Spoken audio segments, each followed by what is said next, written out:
in this METALCAST episode. I do have a different mindset. I never really thought about it, but now that you asked the question, yes. Missiles started to be fired at the airport, so we got out just at the nick of time. But yeah, so now I could say we're war metal and we've been in a war. With the term war metal, so the question is, where did the actual term... Okay, I could answer that. No album. Like, what's going on with this guy? And then we found out he's bankrupt and he has to close. So the Conqueror album disappeared. I wish I got like €5 every time someone made a pig slide. I'd be rich by now.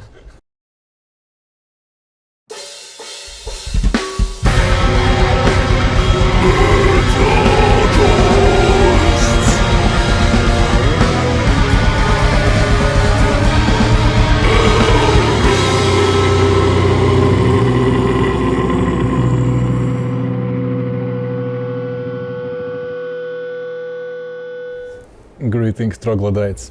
Welcome to the show. We don't normally create content in English, but when we do, it's a special occasion, and oh, what a special one it is. Our guest today is master of the pig slide and the godfather of war metal, Mr. Ryan Förster. Welcome to the show. Hello. So, Death Worship is on their European tour at the moment. A true European tour, because like I can't stand when bands from overseas come here, label it a European tour and then play like 25 shows in Germany, 10 in France, and then maybe 5 in the UK. So thank you for coming here. All right. So we are short on time, so I just skip the small talk and get right straight into business.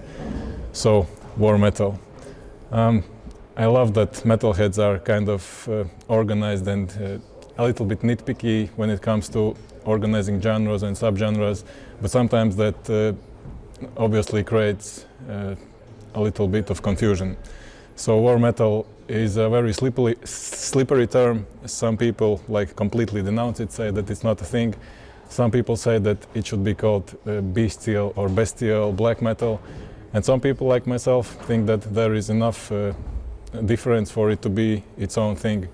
But the question is about the actual term war metal, because I couldn't find any origins and come up with the person, I don't know who actually came up with the term war metal. So the question is, where did the actual term... Okay, I can answer that. There's a band in Brazil and they were called METΑΛΚΑΣΤS, and they started war metal. If you buy their first album, it's called Campo de Exterminio.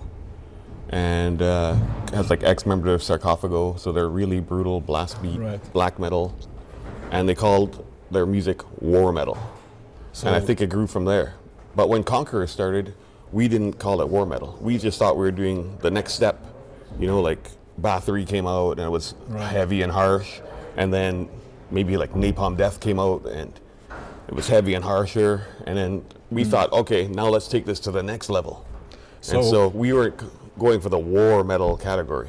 But what about Blasphemy though, when you were going to their shows when you were in your early days? The term war metal wasn't... No, it was black metal. Oh.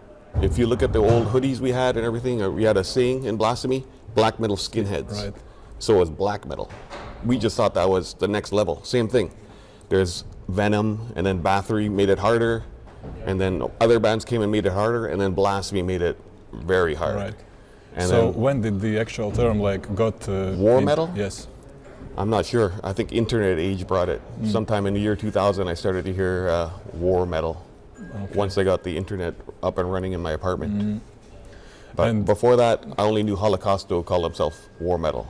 Okay, so that is the true origin like of Yeah. the term itself. Yeah. If you look at the back of the record, it'll say war metal, Right. Okay. 1987. So I guess they're the originators Okay. of the term. So speaking a little bit about the imagery and the sonic side of things, it seems like war metal bands usually split in these two fronts. Like one of them like focuses more on the blasphemy side, like goat worshipping and stuff like that, and the other side, bands like Caveman Cult or Primitive Warfare, for example, focus purely on the war imagery.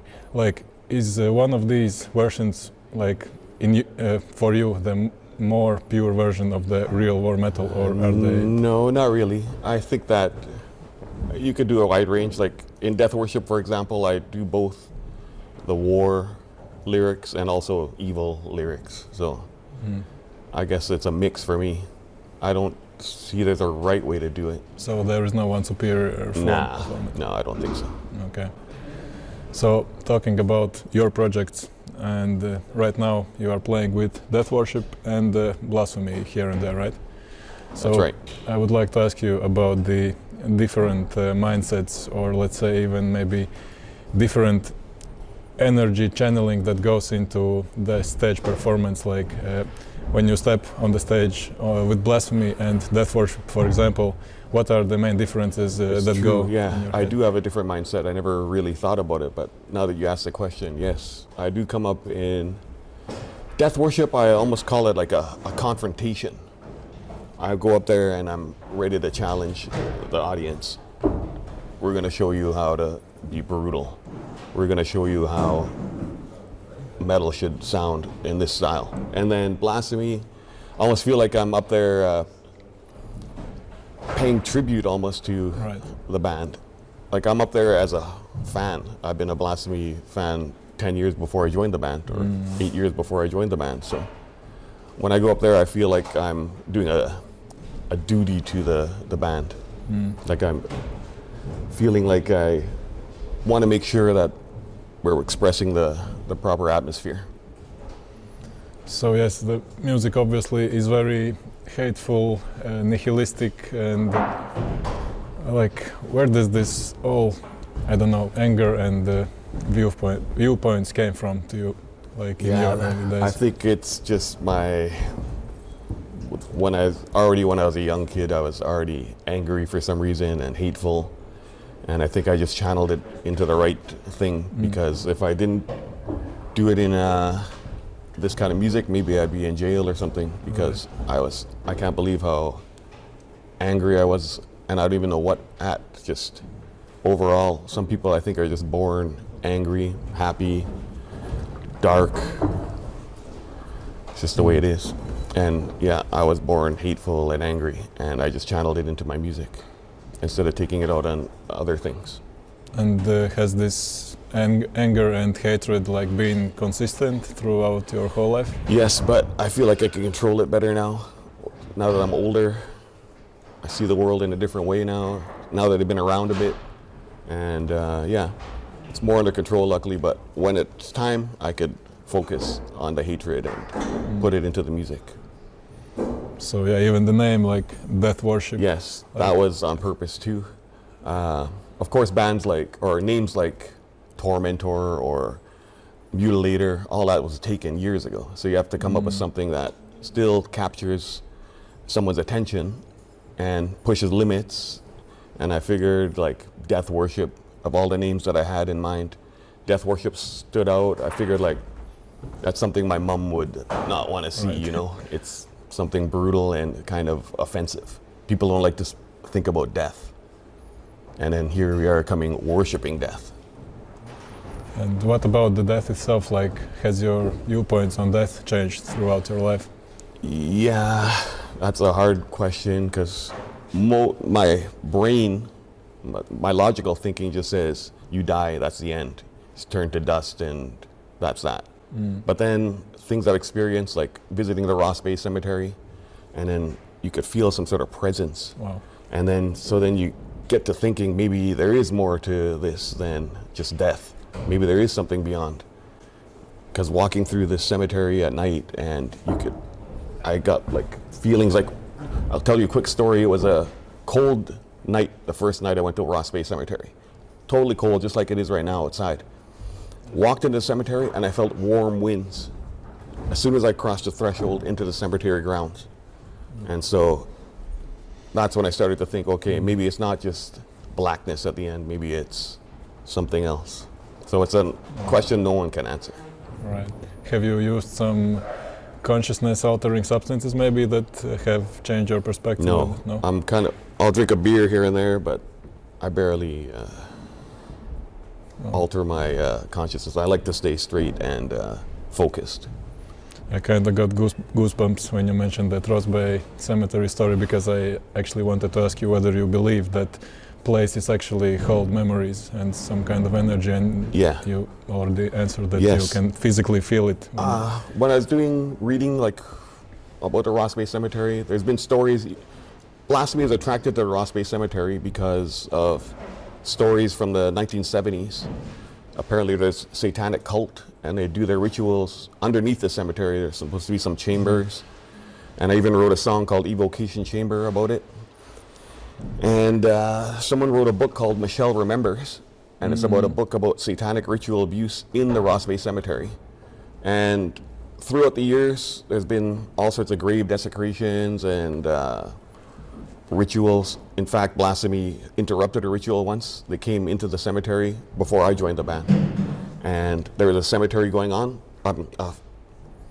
ritual going on in the cemetery. And they made some noise while they were walking up to them. And then everyone scattered. And all that was left was a pentagram and 3 black hearts burnt. 3 black hearts in the middle of the pentagram. And that's where the drummer got his name. The original drummer of Blasphemy is called 3 Black Hearts of Damnation and Impurity. And that's where he found his name, because they found 3 burnt hearts in this ritual section. So Ross Bay has been something way before Blasphemy started to make the graveyard a little bit more famous in the metal scene. And talking to Black Winds, he said he read that Ross Bay Cemetery could be one of the 7 gates of hell. Built in that area, one in Switzerland, he said, and one in Ross Bay Cemetery. And that's why there's some sort of evil presence there, according to Black Winds. Well, by the way, do you run the Ross Bay merch line? Yes, that's me. Yeah, awesome merch. Like, first time when I saw this angel, Yes. like people who listen to the podcast might know that I have this weird fetish when it comes to gas masks and wings. And when I saw this for the first time, I was like, this is made for me. Exactly, awesome. We did this in 1996. Yeah. We went to the Ross Bay Cemetery, and this angel is pretty famous there. It's kind of like the icon of the cemetery. And we dressed it up in the gas mask and the spikes, and all these people are walking past with their jaws dropping, but we're taking photos, and Genius people are like, what the hell are you doing? What are you doing? This is crazy. And we thought maybe the police would come or something, but luckily not. And over the years, we redressed it because we had to do some reshoots. And yeah, people still look at us like we're maniacs, but it has to be done. Also, on the Death Worship cover, it's an actual physical. Yes. So I love the fact that you are focused on these actual things and creating something. Yeah, I think that's also important. I like to use realism. So can you tell a little bit more also about the... Okay, this skull, believe it or not, was ordered on eBay before eBay banned selling human remains. So I got it on eBay, opened the box, and there's all this dirt and stuff still in the skull. So I had to clean it out. So I figured someone was digging graves and selling it on eBay. And that's why it became illegal. So luckily I got one. And it's the full skull with the jaw and everything. And yeah, I put it together like that and made some pictures. Liked it, and so I decided to use it as the cover of this one and the next EP. Both use the same skull. Awesome. And actually about the gas masks, like who was like all the implementation of gas masks in war metal imagery, did it all come from this, or? I think from war metal, yeah, probably that. But for me, we used to have this TV show on Canadian television called The Power Hour, and they play metal videos for 1 hour every Thursday. So I run home from school, watch the videos, and they played this Voivod video. And Voivod, the first song they ever released was called Voivod, and he comes up through the fog in one of these kind of masks. I was like, this is, and spikes and everything. I'm like, this, what the fuck? And I'm only like a 13-year-old kid seeing this. I'm like, this is the best thing I've ever seen in my life. And so I just remember, I just kept it in my brain. And then one day I went to a military shop looking for bullet belts and stuff, and I saw that gas mask. I said, fuck, this is the one from the Voivod video. So I bought it, found out it's like a British mask or something, British World War II or World War I gas mask. So kept it, but I was kind of scared of it, like wearing it, because it had the filter. And I thought, what if this went through like mustard gas or something and I'm breathing this crap in? Asbestos, this also has, it's the old filter. Yeah, asbestos, yeah. So I went outside with a can opener and I opened up the the contents, and I poured out all the filters and ran away. And then now I wear that same gas mask from that picture on the Blasphemy stage. Awesome. I use the same one still, and it's filterless, so I could breathe pretty easily. And also, to touch on the Rose Bay theme, you also play with this interesting, how to call it, an attribute? I don't know. Is that true that you play with a cross that has been buried? Yes, that's true. That cross that I wear on stage for Death Worship and Blasphemy, and I'm also playing Thoribos. I wear that cross too. But yeah, I put it in the Ross Bay Cemetery, came back a week later, took it out. And now it's a tradition. Everyone from Blasphemy's buried something in the cemetery and took it back and uses it on the stage. Like so what? We have a Blasphemy medallion that you'll see Black Winds wear. That's been in the cemetery for a week. And so we kind of like carry the Ross Bay essence with us. Just something we did as a ritual, let's say. So I want to switch gears a little bit. I would assume that most of people who listen to this already know your crazy story that happened in Israel. So yes. I have a question about that, but just maybe you can quickly just sketch out the story. What happened? Yes. Okay, so I think it was October 5th, maybe. We were scheduled for a show, Death Worship, scheduled for a show in Israel, Tel Aviv. And so we flew down there. I figured what better place to play this kind of music than Israel, right on the Holy Land, right? Let's blaspheme the Holy Land. And when we got there, we were kind of surprised. The metal scene's kind of big there. There's like easily 600 people at this festival. I didn't think, I expect maybe 200, 120 maybe, but there were 600 people. And I'll quickly say a story. The merch area was outside, and then the show was inside. So in between bands, people would go out and look at the merch, drink a beer or coffee, whatever they're drinking there. And then as soon as the band started playing, all 600 people went back in and paid attention, which is weird because when I go to a show in Germany, let's say, 50% of the people at the bar are drinking, and then the rest of the people are actually watching the show. But in Israel, in Tel Aviv, everybody was focused on the show. So I thought that was cool. So pretty good experience, and we decided, let's stay a couple more days, explore. Since we're down here, let's go to Jerusalem and walk where Jesus walked and all this kind of shit. And then it was October 7th morning, and sharing a whole room. Death Worship guys were in the same room together. And one of the guys woke up to make some coffee, and then one had to move over my bed, so I woke up. And then I could hear in the background this air raid siren, famous air raid sirens, lots of war metal bands use it. Right. And then these muffled explosions. I'm like, whoa, something's going on. So we open up the patio door for the balcony, and we could hear actual explosions and war and shit. We're like, what the fuck? So I went down to the lobby, and I'm like, what's going on? But as I went downstairs, I could see all this commotion, all these people running around and stuff. I'm like, what the fuck? And I get to the lobby, and they're like, what? Get into the shelter, get into the shelter. And I guess the staircase is a bomb shelter. They build all buildings in Tel Aviv as a bomb-proof rooms. And so we had to go into this goddamn staircase, all of us. I ran back upstairs, got the guys. We sat there and we could hear all these explosions and missiles. And then it stopped. And so we went outside and you could see all these streaks in the sky of missiles. We were like, what the fuck, that's crazy. But we thought it was over. So we took a walk around town, but it was totally silent, the town. Nobody, like a ghost town now. But we didn't know any better. So we were walking around and get back to the hotel. And we're like, we're kind of hungry. Let's get some pizza, because it was the only restaurant still open. So we walk up and we order some pizzas, and then all of a sudden the air raid siren starts again. We're like, whoa, what the fuck? I guess there's some more missiles. But we didn't think much about it.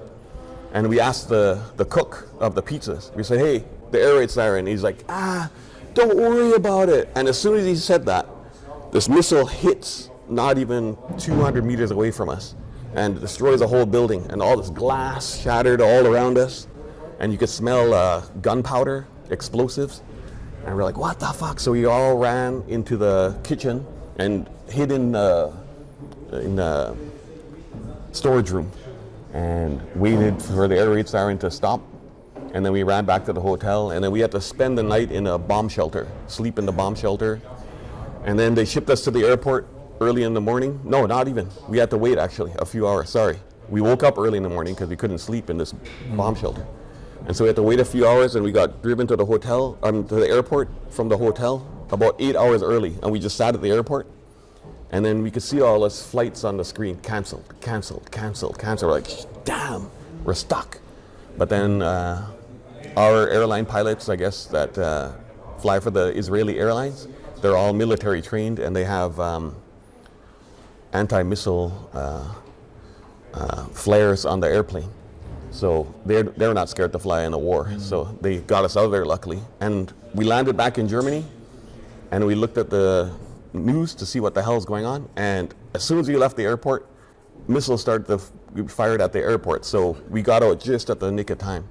But yeah, so now I could say we're war metal, and we've been in a war. A lot of these war metal bands, not a war metal bands, but a lot of these critics like, you play war metal, you never been in a war. Who are you? But now I could say, actually, I was there October 7th. That's exactly what I kind of was trying to lead into. Yeah.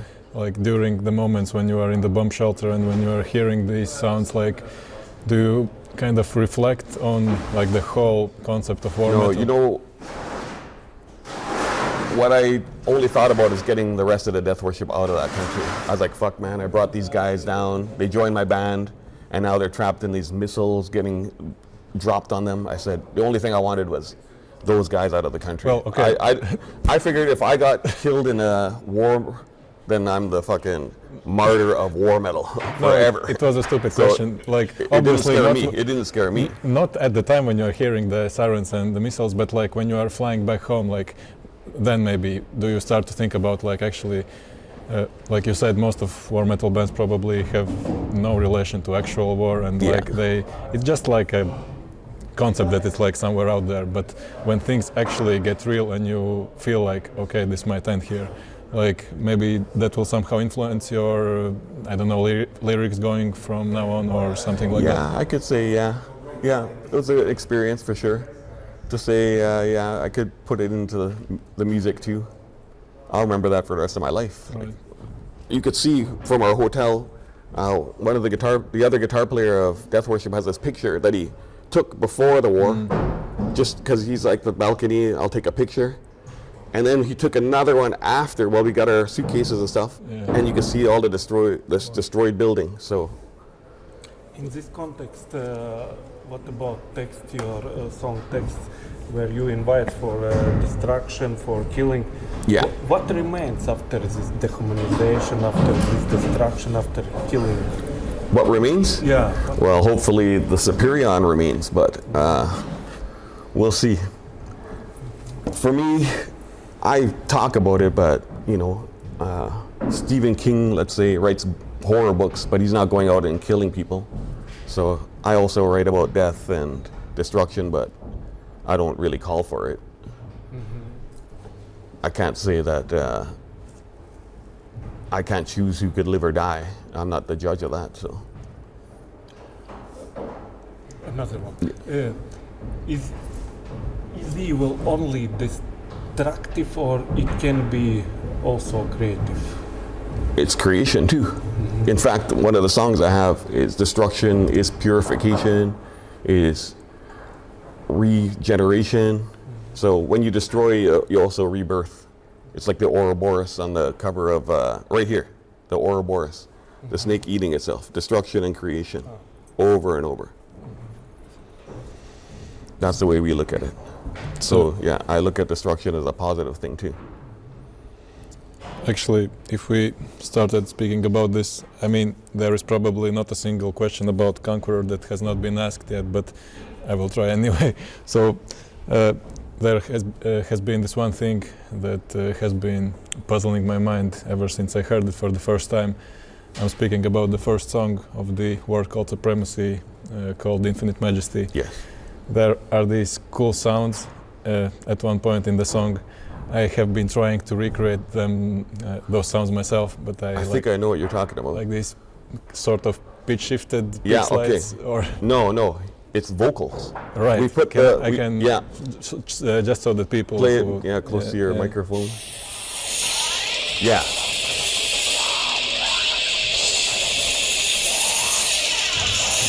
Okay. because they sound like vocals, but they also sound like pick slides. They're and- actual vocals through a flanging effect.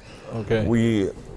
We had a flanger, which I didn't use on War Cult, but we actually wrote 4 more songs. That was going to be on the second Conqueror album, but we never completed it.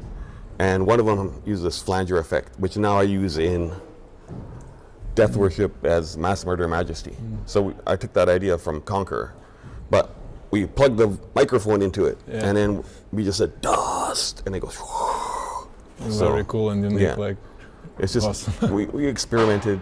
I think that's another thing. Like going back to Voivod, I seen that video when I was 13 years old, and they are a very experimental band. And I think that kind of inspired me too to make all these experimental sounds with Conqueror, very all cool. the pick slides and vocal pitch shifted effects. I think I got that all from Voivod, not being scared to experiment a bit instead of just copying what's already been done. I wanted to push forward. So the pick slides also came from Voivod? No, that I think subconsciously from Razor. That's another Canadian band that I grew up on, and they had these pick slides, but not the way I use them. When we were starting to write the Conqueror songs, we're like, oh, this is really chaotic. Like, it's the first time James and I were building stuff together, and we started to realize my guitar playing is really chaotic and his drumming is really chaotic, and we said, well, why not just keep trying to push the chaos. So we're playing, and I throw a pick slide in, and we stop. We're like, holy, we got to keep doing that. And so started just every song just, and then we kept the ones that sounded the best and took it from there. And now it seems like it's the war metal. Iconic. stuff, Yeah, very- every band has to have a pick slide, and I wish I got like €5 every time someone made a pick slide. I'd be rich by now. Actually, you mentioned the second potential album of Conqueror, and you also have mentioned that there were like 5 songs that were actually written, Yeah. but they have never been used. Yeah, Revenge used a couple of them now, but yeah, what happened was we made this Conqueror. It's a bit of a story, so we got time before they make noise. So we recorded War Cult Supremacy, and we recorded in December 1996. And this record label we're signed to, called Evil Omen Records, they promised to be out by February 1997. So we're like, okay, great. So we recorded, sent them all the stuff, all the artwork and everything, and we waited, and in February comes nothing. And so back then we had to use the fax machine to communicate. So we had to walk to this store like a kilometer away from where we lived, write a letter, fax it to the goddamn guy, and then he'd fax us back, and the shop would call us, hey, you got a fax, and we have to walk a kilometer, grab the fax, read it. It was like a total pain in the ass back then. So anyways, 1997, February comes, no Conqueror album. We're like, what's going on with this guy? And then he sends us a box of new flyers, and now it says September 1997. So we're like, a bit of a delay. Let's start writing the next album. So we start to write, and then September 1997 comes. No album. We're like, what's going on with this guy? And then we found out he's bankrupt, and he has to close. So the Conqueror album disappears. And so it kind of derailed our plans then. We're kind of like strong-willed, focused people. And so we're so focused on this album coming out and then starting on the next album. And then when someone took that out of us, they like took the rug away from us, and we slipped up, and then we're kind of like, now what? Now we got a lost album. And I kind of lost motivation. So I lost the motivation a bit and stopped writing so much. Kind of like calmed down with the writing. So we only got 4 songs. And then I started to hang out in Vancouver, which was the city next to where we were living in Victoria, Canada. And I started hanging out with the Blasphemy guys, and starting to play guitar in their rehearsal room. And now suddenly I'm learning Blasphemy songs. I'm like, holy.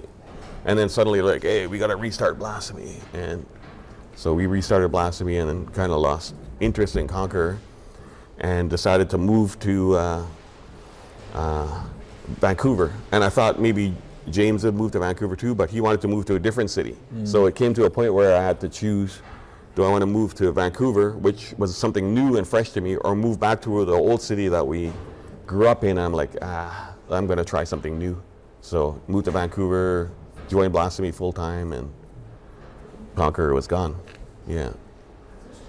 But we stay in touch the whole time, James and I, since we knew each other since we were teenagers, and even yesterday I was texting him, so we're still, and he plays on the Death Worship stuff, on the recordings, so we're still together as Conqueror in a different way, I guess.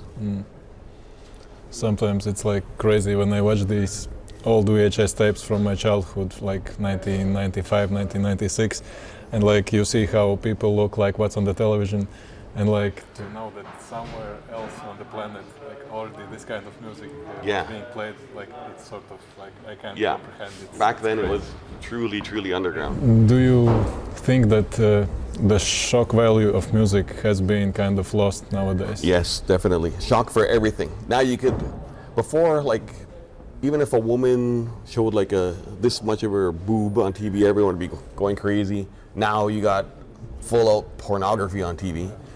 Before, they'd hide videos like Faces of Death was this bad video that in the 1980s that they banned everywhere. Now you could turn on the internet and watch people get killed, and everything's been desensitized now. It's like the fall of the civilization. Everything is, there's nothing shocking. You can't shock anyone anymore. I don't even know what you could say to shock someone. Like there's jokes about everything and nothing serious. Yeah, I don't think, like, we push limits, but... Will we survive? I hope not, but... Yeah, I guess I won't be holding back you anymore, so... All right. It was very insightful information, and thank you for sharing all of these stories. Maybe just 2 sentences about the potential Death Worship full-length album. Yeah, I'm working on that right now. I'm still going to have James Reed on drums, even though I got a great drummer here.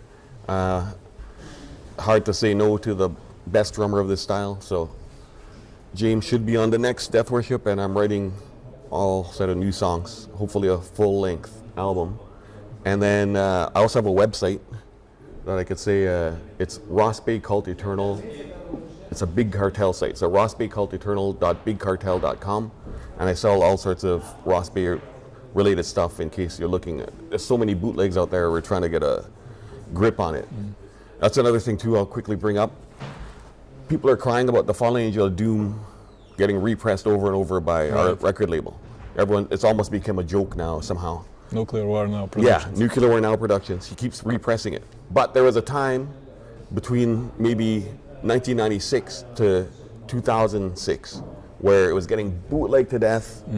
Every label's putting it out and not giving the band any of the income from it. I'm sure there's labels built on Fallen Angel of Doom bootlegs where they sold it, made a few thousand euros, and then started their label with that money. So it has to stay in print, and it's, why not make it different colors every time or something? I don't know. It could. There's always going to be a black vinyl version in print, and it has to be in print. Otherwise, it's just going to get bootlegged.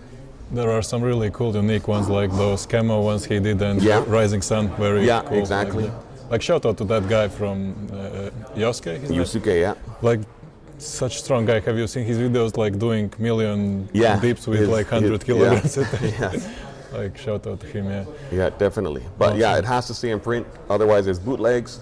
You can look right now. There's bootleg Blasphemy shirts all over the internet, patches, everything. And I just feel bad for the guys. You know, they make this band, and then everyone just takes the money from them. And I think that it should go to them. Like when Yosuke prints Fallen Angel of Doom, it goes to the original Blasphemy guys that are on that album. Like I don't get the money from it, so I want to see it in print for those guys to it's just fair for every artist should get paid for what they do. Right. Especially if it makes an impact in the world. And Fallen Angel of Doom made a whole scene pretty much. And I want them to get paid for it. I want them to get the what's fair coming to them. Awesome. So I guess we will end on this note. All right. Thank you so much for your time. All right. Looking Thank forward you. to the show. And One quick question from our listeners. What kind of music do you listen to on a day-to-day basis? Well, yeah, mostly black metal, death metal, nothing surprising. But I do like, some industrial, like, let's say, Frontline Assembly or something from Vancouver. And classic rock doesn't bother me. If I'm at work, I don't want to disturb the rest of my coworkers. So the classic rock is okay. Instead of, blasting tetragrammaticide or something at work, I can't get away with that. So, yeah. But yeah, mostly, nothing surprising. And I do go, if I find myself, I'm listening to the old stuff I grew up on in the 80s. Razor, Sacrifice, Voivod, Bathory, this kind of stuff. Nothing surprising.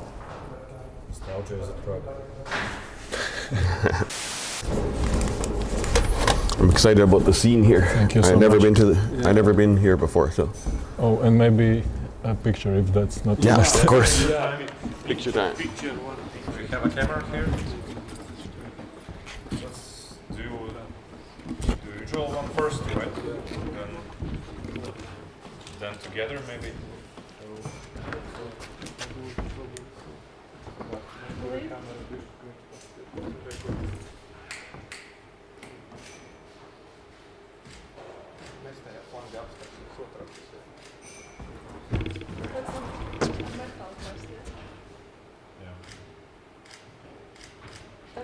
Now the podcast game. I'll go there. Yeah.